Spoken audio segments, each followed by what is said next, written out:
வாங்க என்ன செய்ய போகிறோம்னு பார்த்தீங்கன்னா புளிச்சக்கீரை கடைய போகிறோம். புளிச்சக்கீரை அம்மா ஊர்லேருந்து கொண்டு வந்தாங்க. புளிச்சக்கீரை எப்படி கிடையாதுன்னு வீடியோக்குள்ளே போய் பார்க்கலாம் வாங்க. புளிச்சக்கீரை கடையத்துக்கு 2 பச்சை மிளகா போட்டுக்குவோம். ஒரு 10 சின்ன வெங்காயம், பூண்டு ஒரு பூண்டு, ஒரு தக்காளி எடுத்துருக்கேன். கொஞ்சமாக உப்பு சேர்த்துக்குவோம். கொஞ்சம் தண்ணி சேர்த்து கொஞ்சமாக வேக வைப்போம்.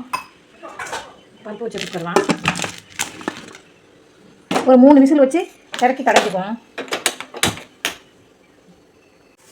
புளிச்சக்கீரை வந்துட்டு பார்த்தீங்களா, 3 விசில் வச்சு வந்துருச்சு. நல்லா இப்படி நம்ம கடைஞ்சிக்க அப்படிதான். நல்லா கடைஞ்சிட்டு ஒரு தாளிக்கு போட வேண்டியதான். மண் சட்டி அடுப்பில் வச்சுருக்கிறேன். மண் சட்டியில் கடைஞ்சிட்டு கொஞ்சம் நேரம் வச்சோம்னா 1 வாரமாக இருந்தாலும் வீணாக போறியா. தாளிச்சு போட்டுக்குவோம். நல்லெண்ணெய் ஊற்றி தாளிச்சா நல்லா டேஸ்ட்டாக இருக்கும். நல்லெண்ணெய் ஊற்றியாச்சு. நல்லா கடுகு கொஞ்சம் போட்டுக்குவோம். கடுகு கொஞ்சிச்சு 2 பட்டை மிளகா போட்டுக்குவோம். ஏற்கனவே பச்சை மிளகா, வெங்காயம், தக்காளி எல்லாம் போட்டுக்கோமா. கொஞ்சிச்சு புளிச்சக்கீரை எடுத்து போட்டுக்குவோம். நல்லா பெரிய செஞ்சுட்டோம்னா 1 வாரம் வந்து புளிச்சக்கீரை வீணாக போகிறதுங்களா. இதை வந்து ஆந்திரா பக்கமாக பொங்குறாம்பாங்க. நம்ம ஒரு பக்கம் புளிச்சக்கீரை பிடிச்சிருந்தா லைக் பண்ணுங்கள். மறக்காம சப்ஸ்கிரைப் பண்ணி புளிச்சக்கீரை கிடைச்சா எல்லாரும் வாங்கி சாப்பிட்டு கமெண்ட் பண்ணுங்கள்.